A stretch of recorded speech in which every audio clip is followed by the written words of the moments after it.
Well, first time I'm doing this, but I was just thinking about the universe and stuff, and I was sort of just existing here, and I thought I might as well just start talking about it because it gets me excited, and I feel like I unlock new things as I'm discussing. Um, but yeah, here we are. Um, so basically, I think that Earth is just a energetic chamber, um, a holographic projection of consciousness, if you will, that extends infinitely outward and dimensionally upward. Uh, I believe that essentially it's a flat plane that is just infinite in distance, and it basically appears like, say you're playing a free world video game, and the map sort of renders as you explore the map. That's how I feel like the Earth operates, and it is literally just a projection of light. Even physical manifestations of things like the chair, the TV, like all of these things, they're all just essentially light or energetic wave particles turned to physical matter because they're being observed within our mind, which essentially the mind is the brain at work. So it's like it's essentially it's a reflection of our inward experience and our ideas of what things are, but we are essentially in a simulation. And I believe that we came to this simulation with an intention, to both learn a particular lesson that you have to learn before you come here. You decide that. I think that you decide your circumstances, and then I also think that you sort of decide to a degree how it turns out, and then you obviously forget all of that and you come here and you experience it, right? Yeah. And so I think that there's really essentially nothing to fear when you think about that. It sort of eliminates all fear, and you can start to operate in essentially what is God mode, God consciousness, God vibration, where now you have accepted full responsibility and accountability for the reality you've created so far, but now that also gives you the power to create your reality from this moment forward as well, and that's pretty cool. And I think that all of this ties in, like that sort of goes hand in hand with why the concept of God being ever forgiving, and like you're always sort of welcome when you're ready to operate from that God consciousness, that highest vibration, I feel, which is also your most authentic version, typically. So it's almost like it's always been there from the start, right? Just operate from literally your highest excitement to the best of your ability with no expectation on the outcome. And you are like operating from that kid version of you, and I feel like that's sort of the most magnetic state you can possibly be in. This is all just based on my experience, by the way.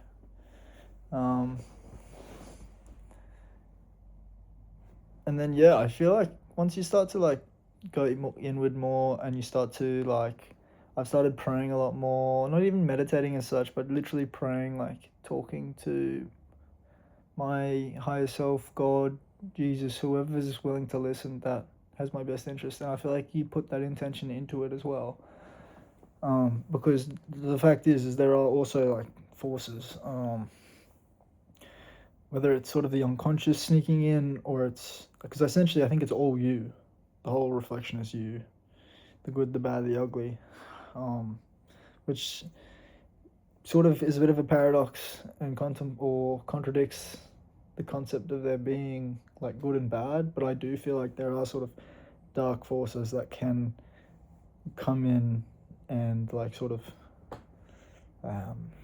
distract you, let's say, and take away your power and your energy. But I also think that that's a sort of a subcategory or a prerequisite even to coming to this experience. is that there is going to be that. Like, that is going to be part of the challenge, because I think that essentially this terrain, this place is theirs. Like, people argue that this isn't even God's world. Now I'm not saying that as such, but I do think that there are things outside of our conscious or subconscious that potentially may be evil. That's something that I'm still coming to terms with myself, trying to figure that out, if it's conscious and unconscious. And I think at the deepest level it is that, because I think that, like, at the end of the day, everyone thinks that they're the good guys. Like, even the worst people in history, I don't really believe much of the history that we've been told at all, to be honest, but regardless, through all of history, I think that's the case. But yeah, what else? You are nothing like you think you are. That's a big thing. Like, you are God,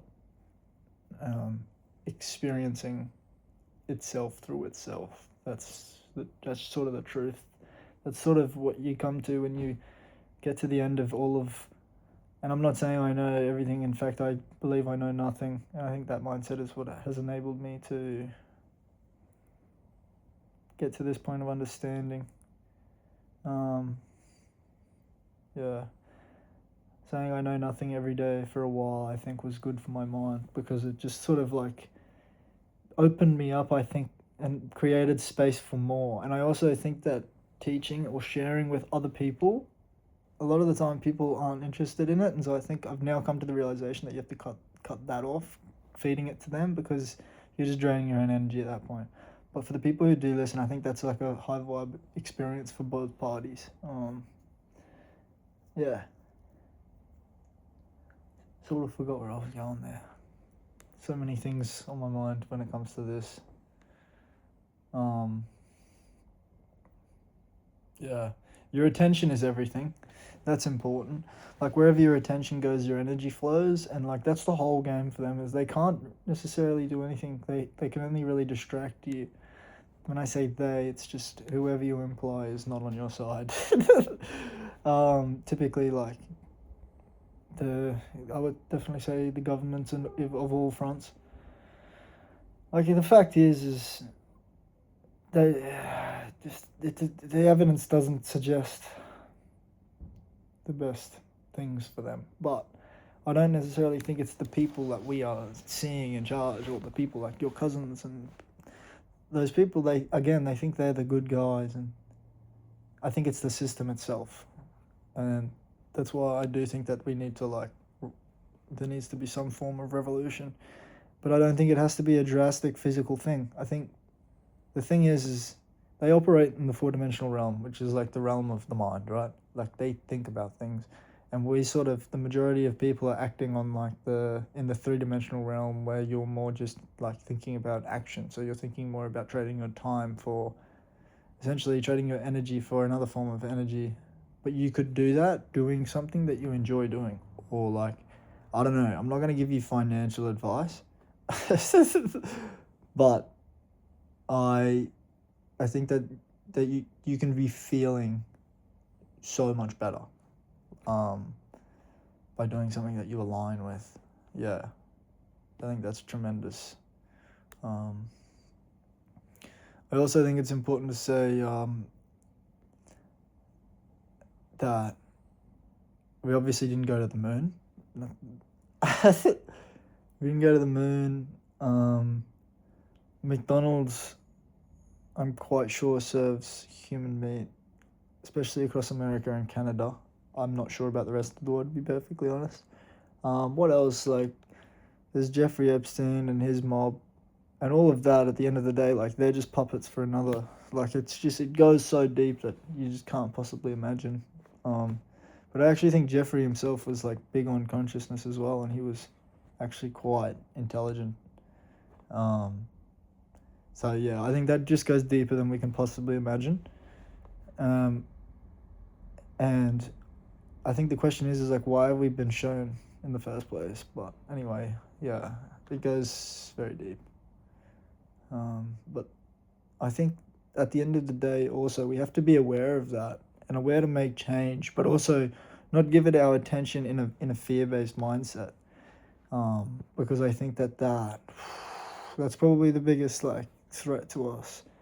But at the end of the day, I think this is the biggest thing, is that we are all one awareness. And so when we all come together, like at times of need across history, I believe this to be certain just based on what I know and feel to be true.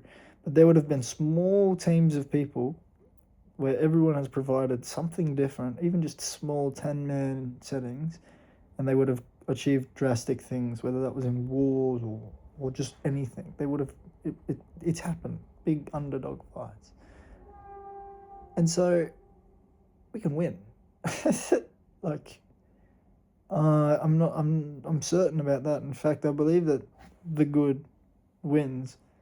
And you can ask, like, well, who's the good in this case? Because if both parties believe they're good. But I feel like the side, I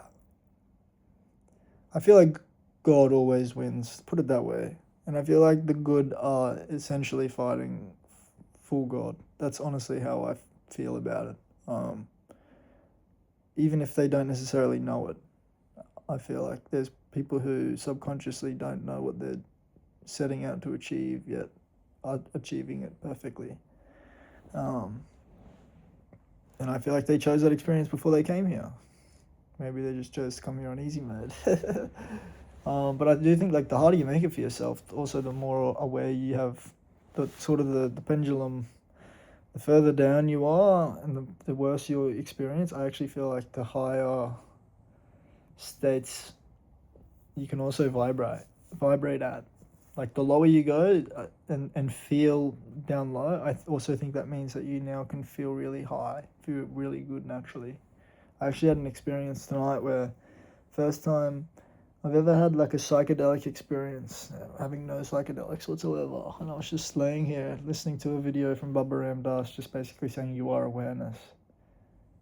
And it was just like this tune in the background, like this chiming thing as well. And it just did something to me. And I was staring at the roof and I had this like genuine psychedelic experience where I just started to feel extreme elation and then started to like visually see things as well. It was just awesome. And then I went outside and looked up into the stars, which I essentially believe to be light, angels above us, essentially the same thing. Perhaps in a sea of water, or perhaps on the firmament. I don't know, but it's not space. And I saw a shooting star like straight away, and I was just like, oh, this is the best. And then so here we are. What else is there? I do feel like as well, like going off the Jeffrey Epstein thing, I think that there are vampires.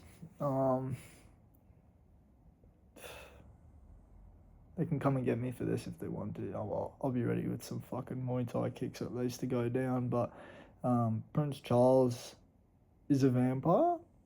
Like that should be pretty obvious. He's actually related, a descendant, I believe, of Count Dracula, the fictional character that we know as Count Dracula is actually a person, and he is related to Prince Charles, the king, I believe he is. Yes. Who has a very interesting hand disease. Supposedly, you get when you do something in particular that vampires would do. Sausage fingers, they say. Yeah. Anyway, I think we'll finish it there. But if you want to come and get me, you can. I would never kill myself, so the people know that. So at least that might just cause a revolution if they take me down, alright? Cause a revolution. But other than that, peace. Namaste.